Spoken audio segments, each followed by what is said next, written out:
There it is, on the doorstep, all the way from Michigan in just the guitar box. Let's see what we get in this box.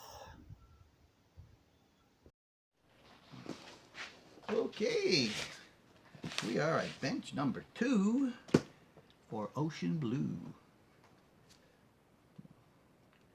There could be a poem or a song in that somewhere. Probably a country song, maybe a folk song. Let's open this. It looks like there is 2 kinds of tape. There's the brown tape, and then there's the clear tape on top of it, and then there's more clear tape here. And at the top, looks like somebody added extra clear tape over the original factory tape. But 1, 2, 3, 4 places, 5 places, but not on this front place over here. So that means it might have been opened, even though the brown tape doesn't look like it has been previously cut. Top, bottom, there, and sides. Okay, we're going to leave that like that. Try to make it act like a hinge.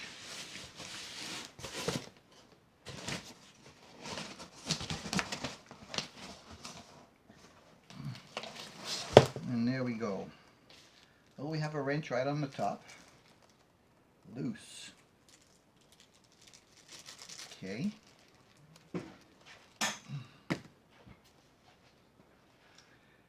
Is there anything else in there? Well, the inside foam is intact under the head. Hard styrofoam. Soft, spongy foam around the head.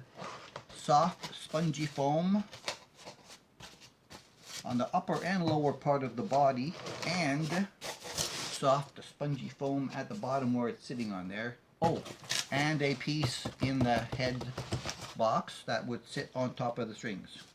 I wonder if there's anything underneath the body. Let's see. Let's see. Yes, there is a piece under the body as well. Okay, so they better protected it in the original factory box, like that, and in the head, see? Better protection than usual. So that's impressive.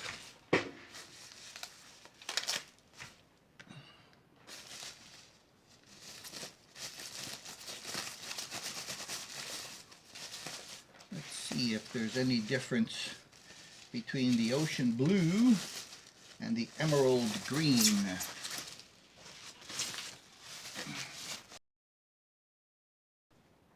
Okay.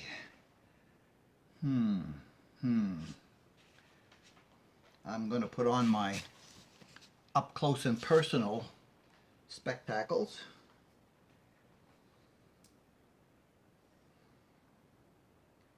Darn. The screw is in my body again. Damn. I hate that. Alright, the back is normal, nice grain. But if you guys want to see a really nice back, go to the channel Ross Recording Studio, and he has a back on his that is spectacular. Literally, the back looks nicer than the front. It looks like a tornado. Starts at the bottom, and it looks like it's book matched as it goes up with the grain spreading out this way and spreading out that way all the way to the top. Spectacular. This is just straight grain down. But if you want to see a nice back, it's literally nicer than the Tiger front. I saw it today as I was waiting for this one. And oh look, somebody said when they ordered this blue one they were expecting to have the curve here, and they didn't get it. I got it. Also on the emerald greens, I saw some of the inlays were greenish colored. and this one is not. It's just like a pearl. Okay, and the fretboard is a light color. It looks very similar to what came on the green.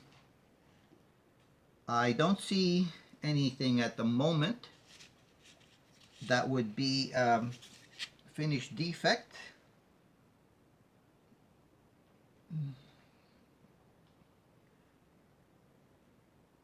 What's that? Oh, there's a pip in the poly there. The back of the neck looks nice. You know, the neck looks like a multi-piece neck, because I can see like 1, 2, at least 3 pieces in the neck, which have different grain, and they're following a seam all the way up here to the headstock. That's very unusual that there's no scarf joint in this style of headstock. Very unusual. This has the tulip head, what do they call these? Knobs? The tulip tuning peg heads. The same style tuning peg heads is on my Indio Classic 66. Knob is not exactly straight. I don't like these knobs. They're not straight. They're wobbly when you yeah, not crazy about those knobs. Not crazy about those knobs. I don't want them. Oh, it already did. It already did scuff that. Alright. Maybe I can polish it out. Now, there is some space between the bottom of the bridge and the body.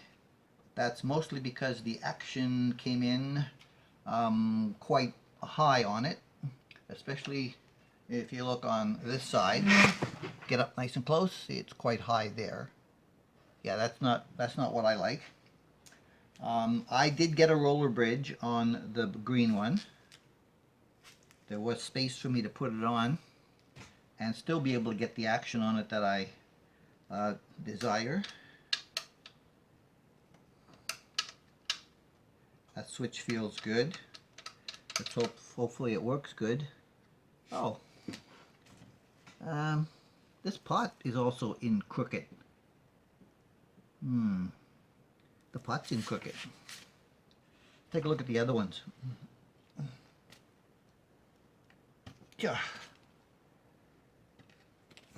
IYV.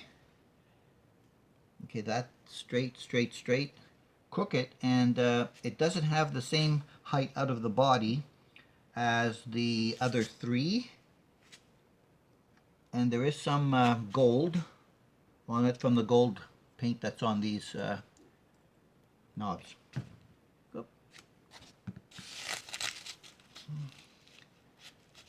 Nah, not my first choice. With this guitar, with the blue and the chrome, those should be silver and not gold, IYV. Anybody colorblind over there?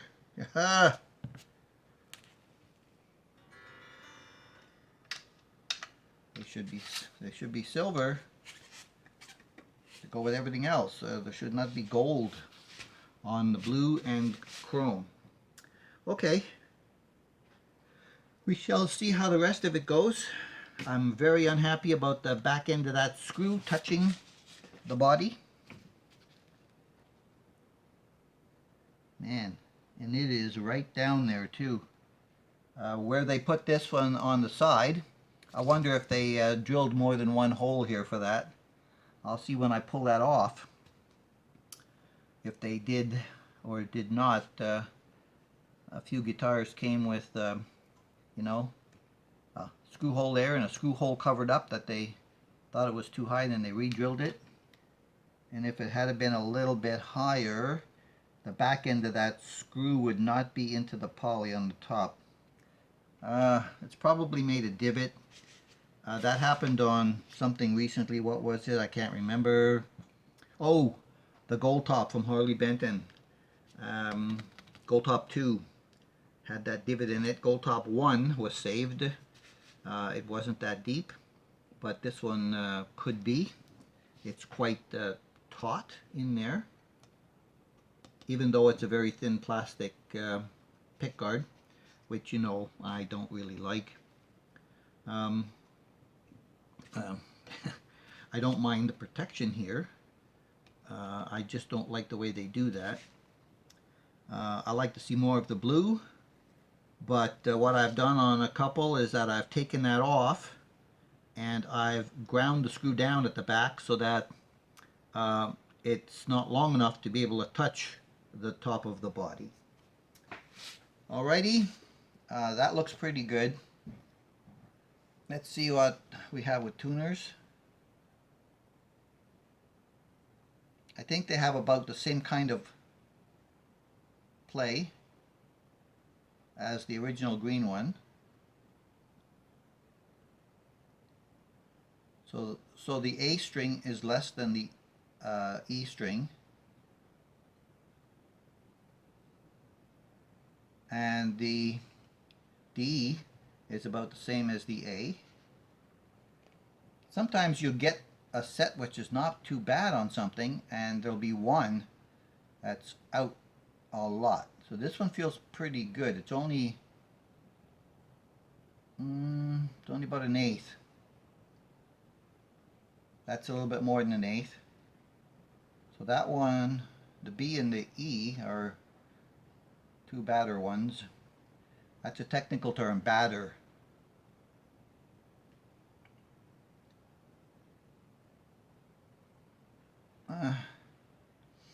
Well, I didn't change them on the green one. The fret ends are not too bad, you know. With the binding all the way up, the fret ends are, I mean, oh, well, up here they always, they seem to want to leave them alone. I am seeing here on the last fret that there are divots. Don't know if you can hear that. And my fingernail in the divots. Luckily, you don't go there that often. I don't. The rest of them look okay. They are the small frets. The nut is cut very deep. The strings are inserted very deep. Not a nice nut cut. A little bit deep in there. I don't know if that'll focus or not, but yeah, a little bit deep. Yeah, that nut's probably going to have to go. I think I can do a better job. Made in Vietnam, serial number 123010002.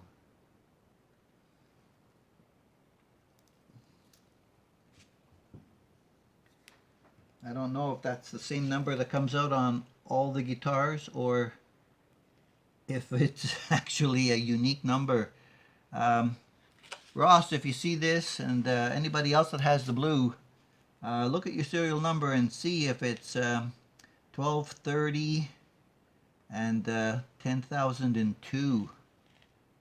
See if it's different than mine.